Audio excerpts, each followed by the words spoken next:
우리 같이 한 목소리로 합독하겠습니다. 시작.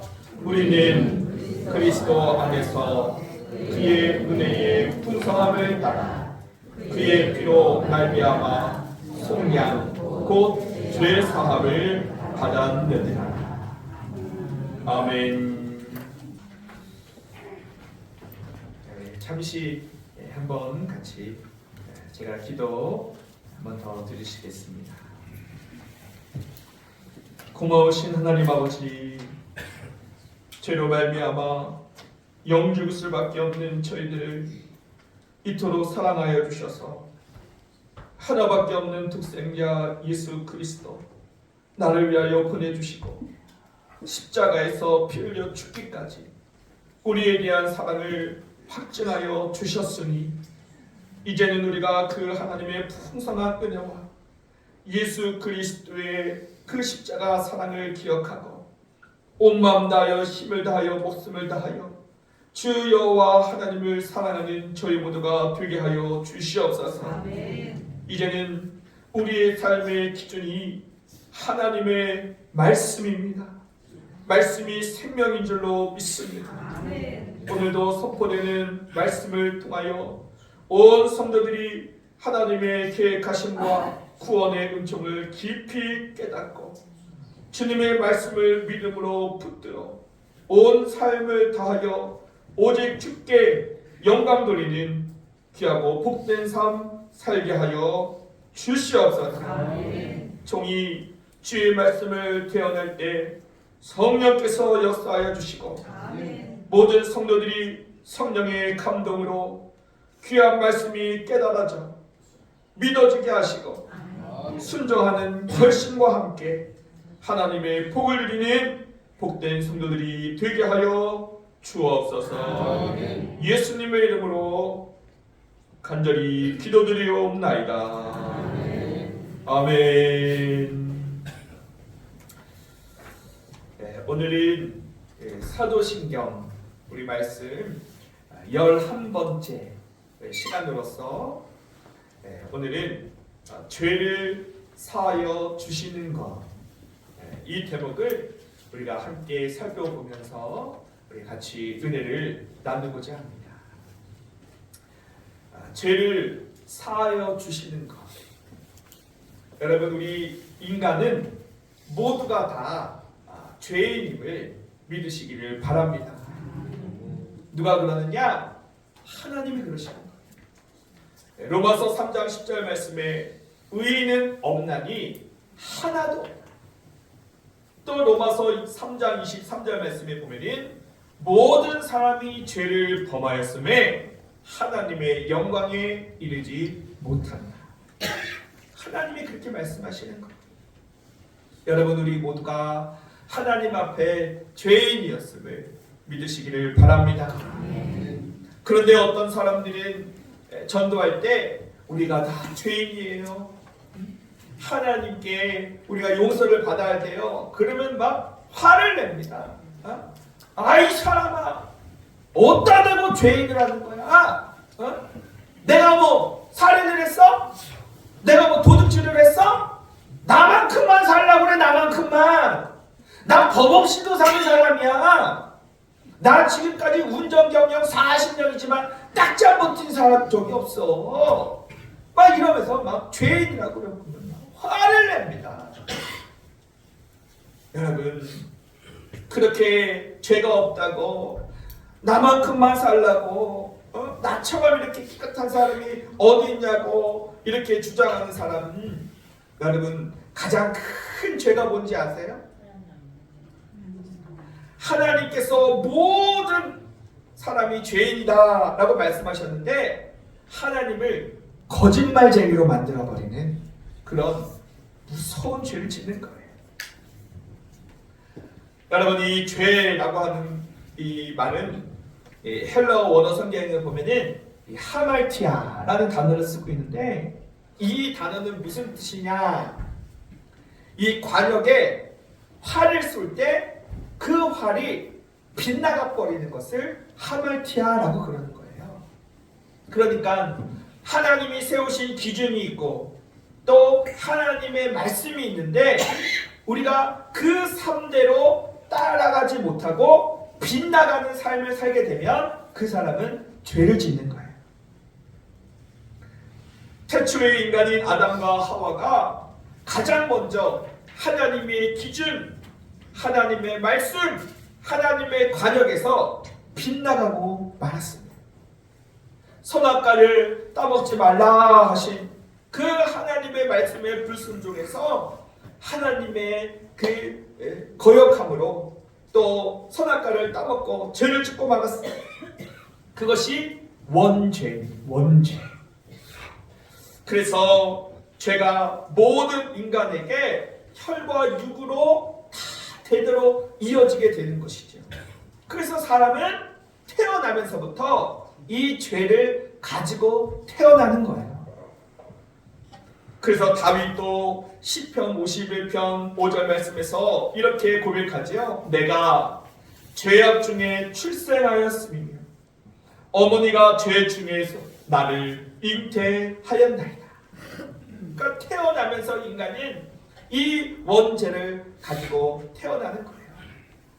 그래서 어린 아기들 정말 이쁘고 또 천사 같은 그런 아기들도 조금 크면요 막 자기가 가지고 싶은 어떤 먹을 거라든지 또 장난감 가지고 막 때를 쓰고 막 소리를 지르고 막 뒤집어 막 누워 자빠지잖아. 심지어는 3살짜리 아기가 1살 차이 동생을 봤습니다. 그러면 어떻게 해요? 그 엄마가 동생을 아무래도 이렇게 안고 챙길 수밖에 없잖아요. 그러면 3살짜리 아기가 엄마가 잠깐 화장실 갈 때 어떻게 해요?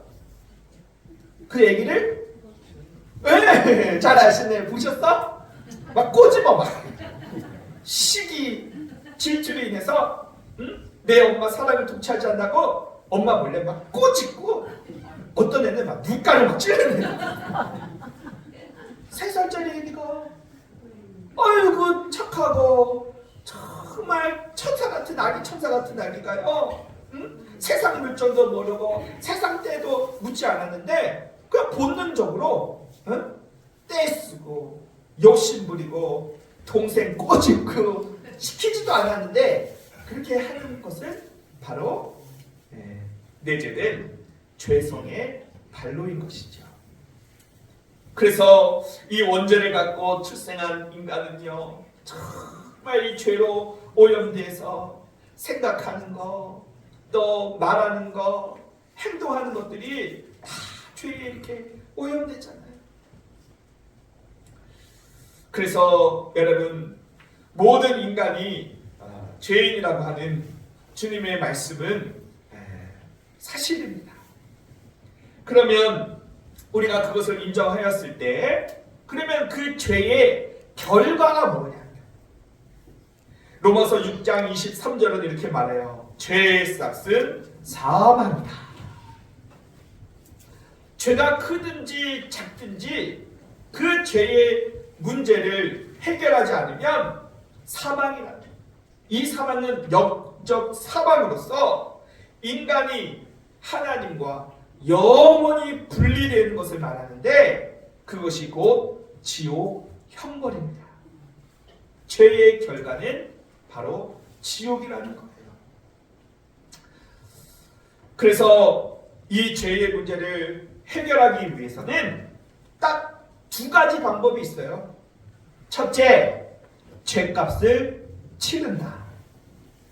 둘째, 죄를 용서받는다. 이 2가지의 방법이 있는데 여러분 우리가 죄값을 치른다고 하는 것은 우리가 감당할 수 없는 고통입니다. 하나님 앞에 죄값을 치를게요. 뭐 죄값 치르면 되잖아. 내가 세상에서도 뭐 도둑질했어?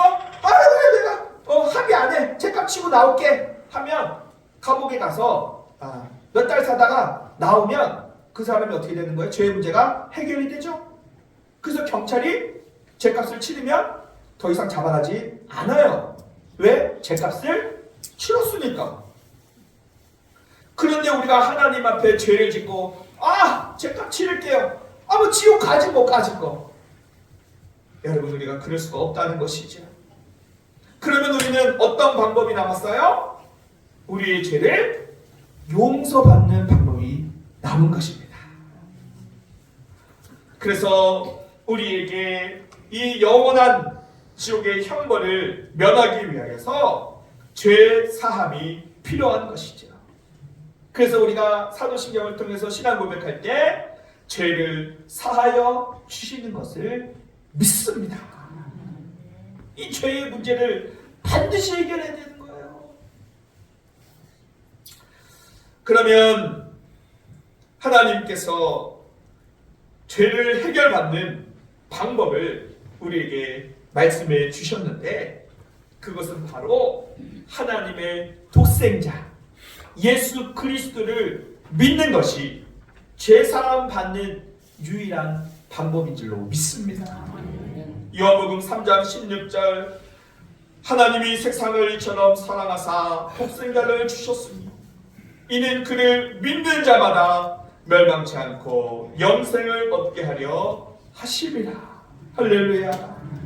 하나님은 공의의 하나님이시기 때문에 죄를 그만 놔둘 수는 없지만, 우리 하나님은 또 사랑의 하나님이시기 때문에 죄인된 우리가 지옥의 고통을 당하는 것을 원치 않으시는 거예요.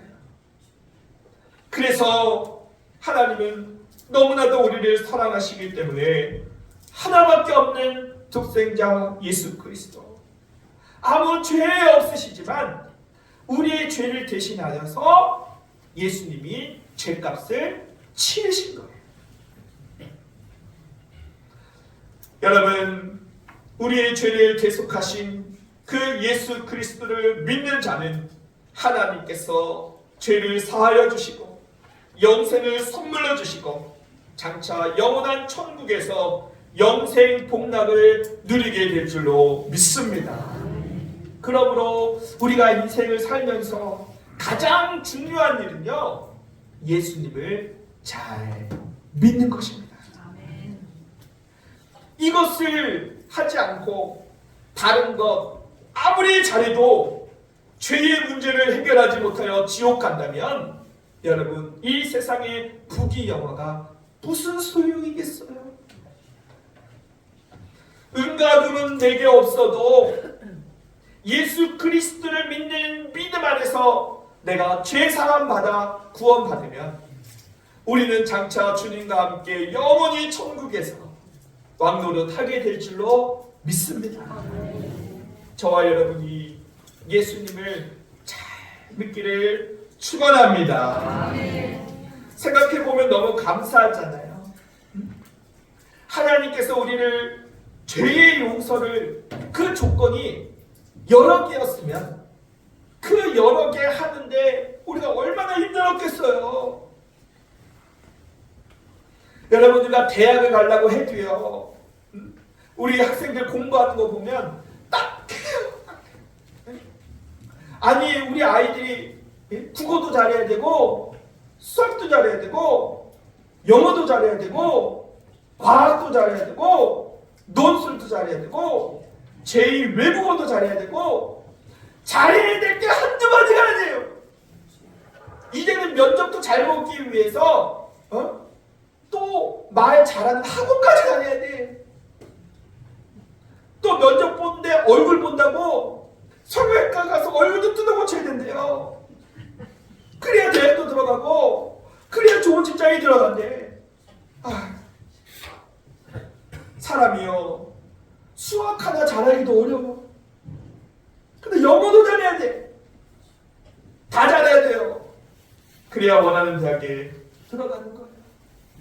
그런데 우리 하나님은 너무나도 감사하게 여러 가지 조건이 아니라 단 하나의 조건을 제시했는데, 그것이 바로 예수님을 믿는 믿음인 것입니다.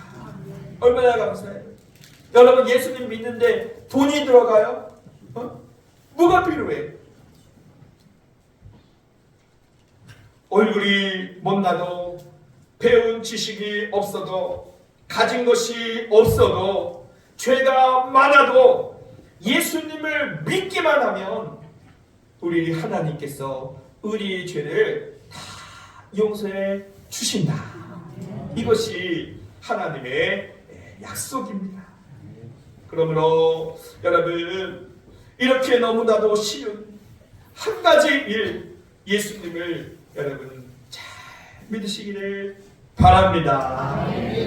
여러분 오늘 본문 말씀에 보면은 에베소서 1장 7절 말씀에 우리는 그리스도 안에서 그의 은혜의 평함을 따라 그의 피로 말미암아 속량 곧 죄 사함을 받았느니라 라고 말씀해요. 무엇을 따라 우리가 죄 사함을 받았느냐?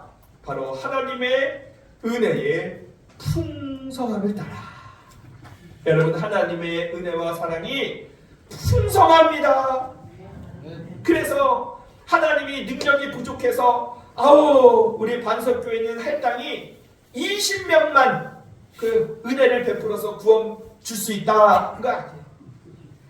은혜가 풍성하신 하나님은 믿는 자 한 사람 한 사람에게 은혜와 구원을 베푸시는 풍성한 은혜의 하나님이라는 사실을 믿으시기를 바랍니다. 사람은요 계산하는 거 좋아해요. 수치를 정하죠. 그래서 수학이라고 하는 그런 학문을 통해서 모든 것을 수치로 환산하는 것을 좋아해요. 그 능력과 그 지혜가 얼마나 위대한지요. 저 태평양의 바다 깊이를 재요. 그리고 저 하늘까지 닿을 것 같은 에베레스트 산의 그 높이를 재요. 심지어는 저 지구에서 저 달까지의 거리를 쟀어요. 그런데 아무리 지혜가 있고 아무리 능력이 있어도 하나님의 사랑과 그 하나님의 은혜는 수치로 정할 수 없습니다. 그래서 하나님의 은혜와 사랑은 성하다라고 말하는 것이지요. 여러분 하늘을 두루마리 삼고 바다를 먹물 삼아도 그 크신 하나님의 은혜와 사랑을 다 기억할 수 없는 줄로 믿습니다. 할렐루야. 그런데 오늘 말씀해 보니까 그 은혜의 풍성함을 따라 죄사함을 받았다라고 말하는데 이 말 사이에 이 말이 있네요. 뭐예요? 그의 피로 말미암아 라는 말이 있어요. 이 말이 매우 중요합니다. 여기서 그의 피는 누구의 피예요? 예수님의 피죠.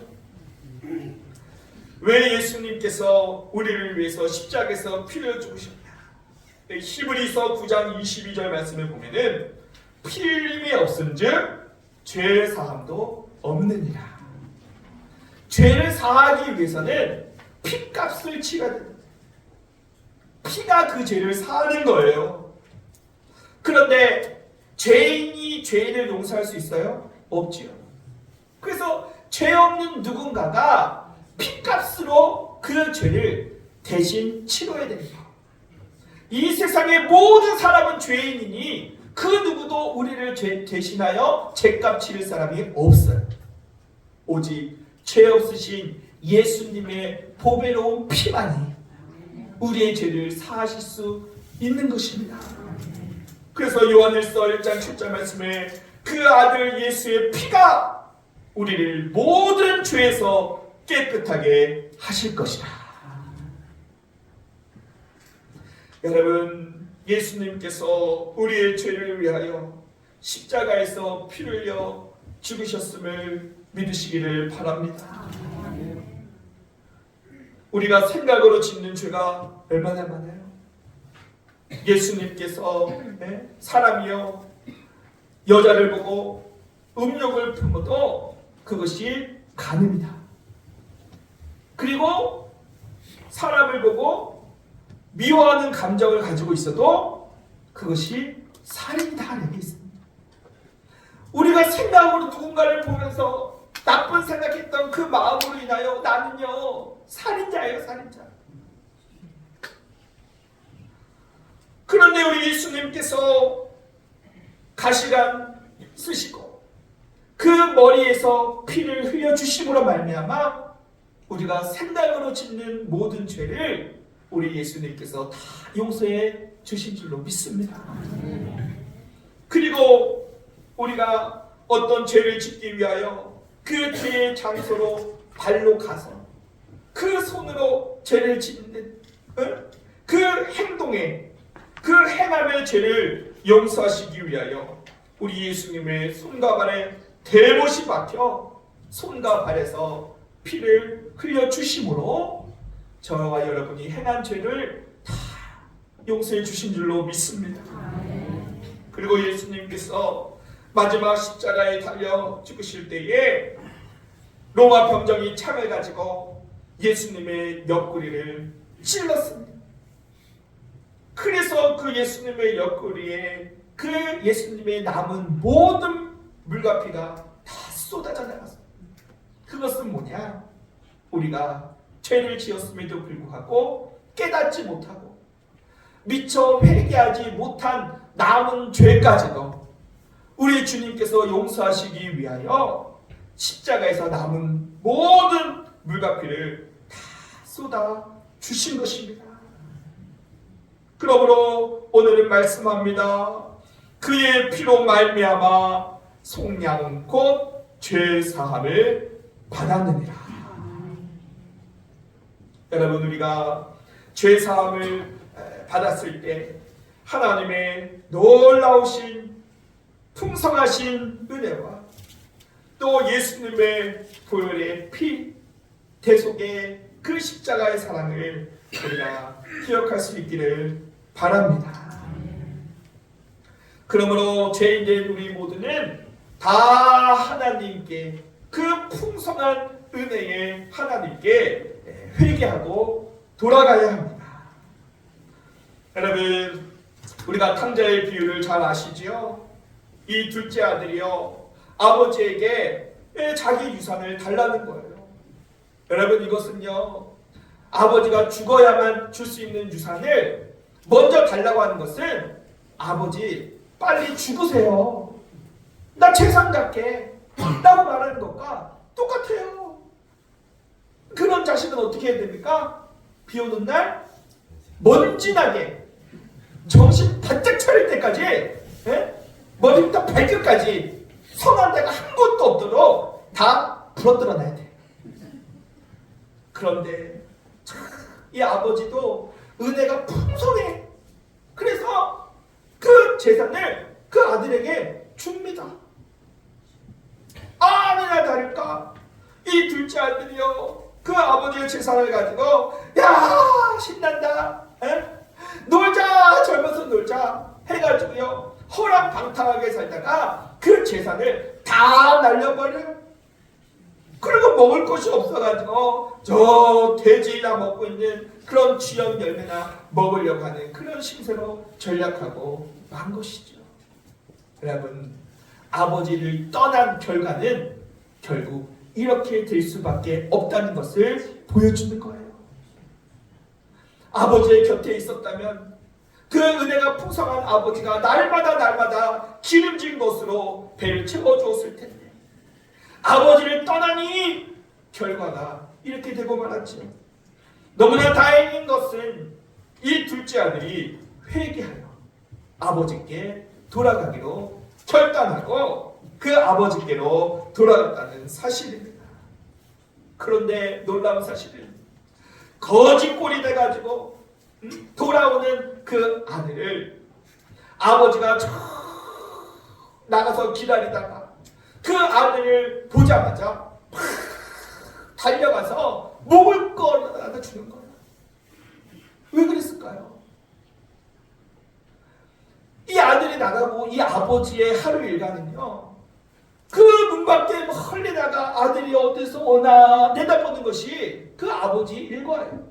하루 중 가장 중요한 게 뭐야? 우리 아들 언제 돌아올까? 그런데 그 아들이 거짓골이 돼가지고 막 이렇게 오다가 멀리서 저 아버지를 보게 되면 얘도 자존심이 상하잖아. 부끄럽잖아. 나 도저히 아버지한테 행한될 때문에 나 아버지 못 돌아가겠다 싶어가지고 돌아갈까. 그 아버지가 멀리서 그 아들을 보고 막 달려가는 거예요. 돌아가지 못하게. 그리고 돌아가지 못하게 막 끌어안는 거예요. 그러면서 그 아들의 죄에 대해서 한마디도 언급하지 않아요. 너 내 재산 어떻게 했어? 너 뭐 하다가 다 날렸어? 내가 너 이럴 줄 알았어. 나갈 때는 네 발로 걸어 나올지 모르지만은 들어올 때는 한 번에 못해. 이미 호적에서 팠어. 썩 꺼져. 그 죄에 대하여서 한마디도 언급하지 않아요. 오히려 내 아들이 죽었다가 살아났다. 송아지를 끌어다 잡고 우리가 먹고 즐기자 하면서 잔치를 베푸는 거예요. 여러분, 이처럼 죄인 하나가 회개하여 하나님께 돌아오면 천국에서 잔치가 열린다는 사실을 믿으시기를 바랍니다. 우리 하나님, 그 어떤 죄인이라도 주님께 돌아오면 너 무슨 죄 졌어? 너 왜 그랬어? 묻지 않으신다는 거예요. 따지지 않는다는 거예요. 아버지께로 돌아오는 그 자체로 하나님은 이미 용서하고 기다리고 계신다는 거예요.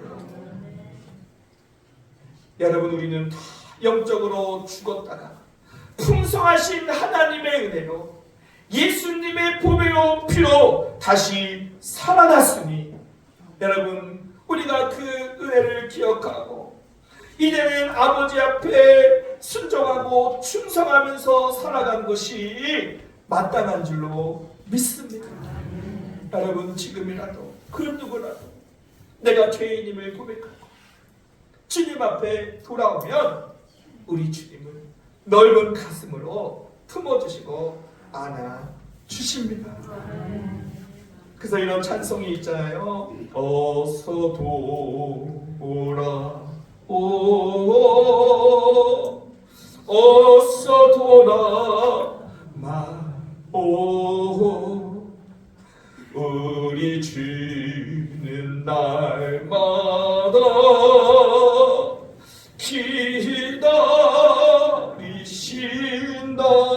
기다리신다오 날마다 문 열어놓고 마음 졸이시며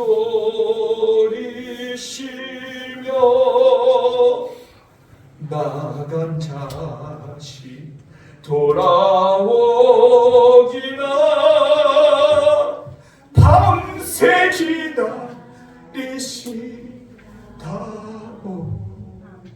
할렐루야. 여러분, 누가 나를 위해서 피 흘려 죽었습니까?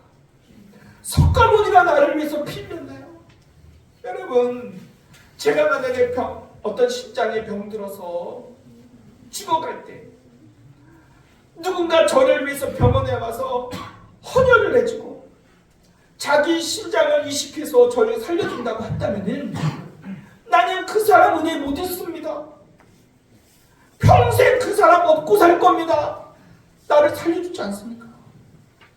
그런데 우리 주님은 우리를 위하여, 우리를 지옥에서 건져주시기 위하여서 우리를 대신하여 십자가에서 피 흘려 죽으셨다, 이 말입니다. 그래서 우리는 예수님을 믿고 예수님을 섬기고 예수님을 사랑해야 되는데, 우리가 예수님을 배반하고 예수님을 멀리 떠나가 살아갈 때가 얼마나 많습니까? 하나님의 말씀이 기준인데 그 기준대로 살지 못하고 빗나가 세상 가운데 방탕하며 욕심부리며 살아가는 이 죄들을 다 어떡하냐, 이 말입니다. 그러므로 우리에게는 풍성하신 하나님의 은혜밖에는 없는 것입니다. 여러분, 저와 여러분이 이러한 놀라운 사제의 은총을 통하여 우리가 거룩한 하나님의 자녀가 되었으니 우리가 회개에 합당한 열매를 맺으며 살아갈 수 있기를 바랍니다. 끝으로 우리가 하나님 앞에 그 은혜에 대하여서 감사해지자. 하나님께 감사해. 그러면 이 진정한 감사의 표현은 무엇인가? 우리가 하나님께 용서받은 사랑으로 우리도 형제를 사랑하는 것이 진정한 감사의 표현입니다. 여러분, 우리가 잘 아는 대로 요셉이요, 그 형들에게 정말 못된 짓을 당했습니다. 네? 형들이요, 그 요셉을 시기질투해서 노예로 팔아먹었어요. 여러분, 노예로 판다고 하는 것은 죽인 거나 마찬가지거든요. 그 당시 노예는요, 사람이 아니고요, 죽도록 일하다가 병들면 내다 버려서 굶겨 죽든지, 짐승에게 물려 죽든지, 그런 인생이 아닌 거예요.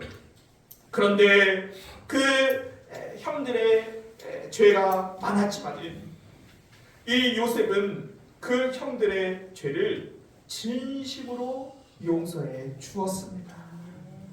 자신의 형들에게 팔려서 10년 동안 종살이하고 3년 동안 감옥살이하고 정말 생각 같아서는 그 마음에 한이 맺혀서 정말 증오심을 가지고 내가 기회를 갖고 반드시 이 형제들을 갈기 찢어 죽이리라, 복수하리라 라는 그런 마음을 가졌을 텐데, 성경 어디에도 요셉은 복수의 마음을 가졌다는 구절이 단 한 구절도 없습니다. 오히려 그 형제들을 용서해주고 위로해주는 거예요. 왜 그랬나요? 형들의 죄가 작았기 때문이 아니라 자기가 받은 하나님의 사랑이 너무나 컸기 때문에 그가 용서할 수 있었던 것이죠. 여러분, 예수님은 우리에게 너희는 이렇게 기도하라. 하늘에 계신 우리의 아버지요, 우리가 우리에게 죄 지은 자를 사하여 준 것 같이 우리의 죄를 사하여 주십시오. 우리가 하나님 앞에 죄 사함을 받기 전에, 나도 용서를 받기 전에 나도 나에게 해를 끼친 사람들을 용서하는 것이 우선이다 라고 말하는 거예요. 그러면서 예수님께서 용서할 줄 모르는 종에 대한 비유를 이어서 말씀하시기를, 1만 달란트 빚진 자가 불쌍히 여겨서 죄사함을 받았는데, 그 사람이 집으로 돌아가다가 자기에게 100데나리온, 1만 달란트에 비하면 50만 분의 1밖에 되지 않는 그거 빚진 사람을 용서해 주지 못하고 가졌다. 옥졸에다가 가둬놨습니다. 그것을 알고 1만 달란트를 용서해 준 그 주인이 화가 났어요. 그래서 불러다가 말합니다.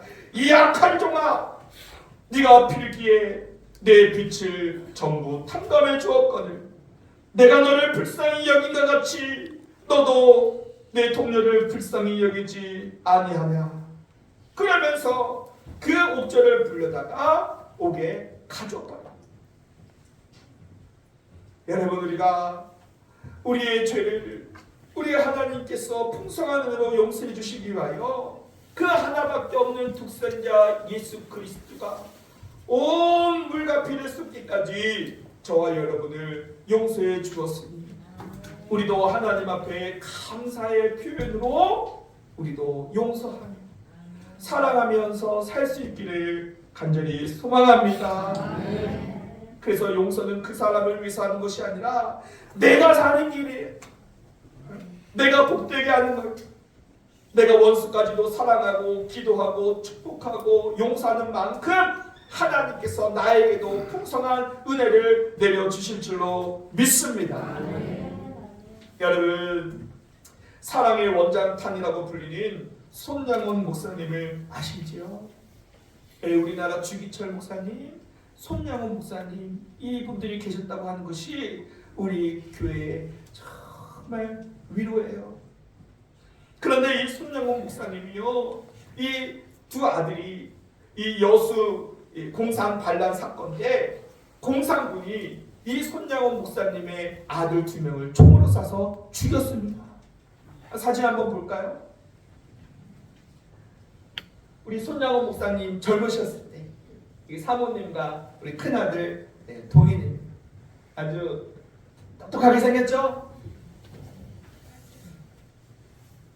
그런데 이 공산군 이 안재선이라고 하는 이 사람이 이 손양원 목사님의 2 아들을 총으로 쏴서 죽였죠. 다음 사진 보면 위에가 큰아들, 밑에가 작은아들, 동인, 동신. 그래서 결국 이 2 아들은 총에 맞고 죽었습니다. 그러니 내 사랑하는 2 아들을 총으로 쏴 죽인 이 안재선은 원수예요, 아니에요? 원수죠.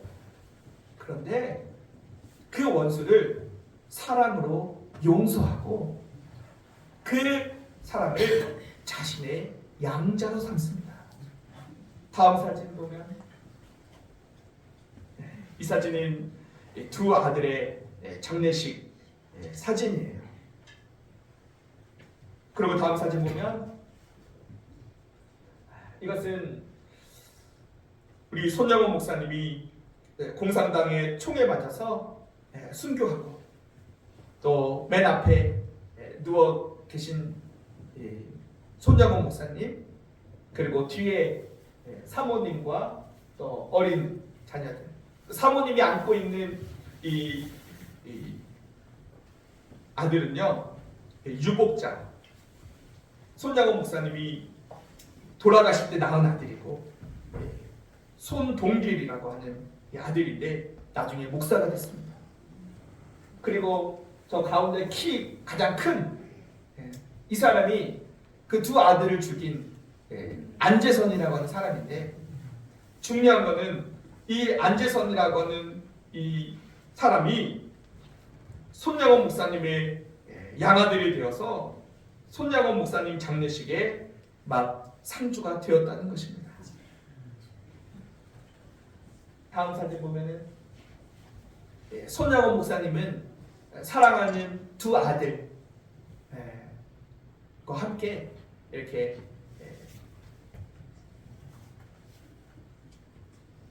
하셨고, 장례식의 마지막 그 아들이 있는 곳에 묻히셨고, 마지막 사진 보시면 장례식이 끝나고 이제 양아들 맞상주였던 안재선과 함께 사모님, 자녀들이 함께 이렇게 사진을 찍은 사진입니다.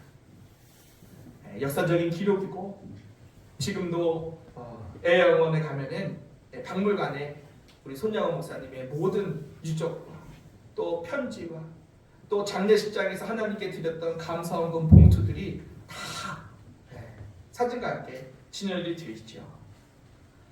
이 손양원 목사님이 이 2 아들의 장례식장에서 이런 설교를 하셨다고 해요. 하나님께서 나를 죄인 중에 죄인으로 택하여 주신 것을 감사드립니다.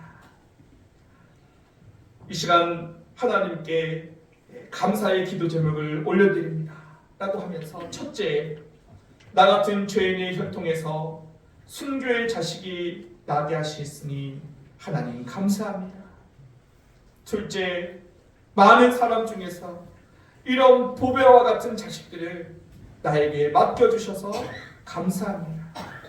셋째, 3남 3녀 중에 가장 귀하고 또 착한 맏아들과 둘째 아들을 바치게 되어서 감사합니다. 넷째, 한 아들의 순교도 귀하거늘 2 아들이 함께 순교하여 주셨으니 갑절로 감사합니다. 다섯째, 예수 믿다가 와서 종신해도 복이라 하는데 전도하다가 총살 순교했으니 진심으로 감사합니다. 여섯 번째, 미국 가려고 준비했던 아들들이 더 좋은 천국 갔으니 내 마음이 안심되어 감사합니다. 일곱 번째, 내 아들을 죽인 원수를 회개시켜 아들을 삼고자 하는 사랑의 마음 주신 하나님 감사합니다. 여덟 번째, 내 아들의 순교의 열매로 무수한 천국의 열매가 생길 것을 믿고 감사합니다. 아홉 번째, 역경 속에서 하나님 사랑을 깨닫게 해주시고 이길 수 있는 믿음 주신 하나님께 감사드립니다. 이렇게 설교했다고 하십니다. 여러분, 야, 손명원 목사님 대단하다. 어떻게 저렇게 할 수 있는가? 우리가 감탄하고 있을 때가 아니라 하나님은 우리도 이렇게 사랑하고 용서하기를 원하신다는 사실입니다. 그것이 단순히 원하는 것이 아니라 그것이 하나님의 명령이고 또 하나님의 뜻이므로 우리가 하나님께 기도하고 성령 충만하여서 우리도 사랑하며 또 용서하며 할 수만 있거든 모든 사랑과 화목을 이루는 아름다운 삶으로 주님께 영광 돌리니 귀하고 복된 성도님들이 다 되시기를 주님의 이름으로 간절히 축원합니다.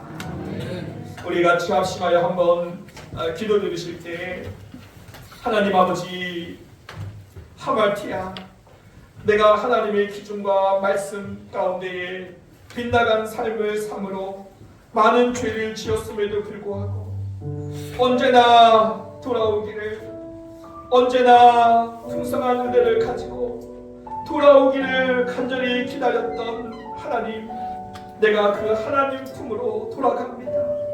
아버지,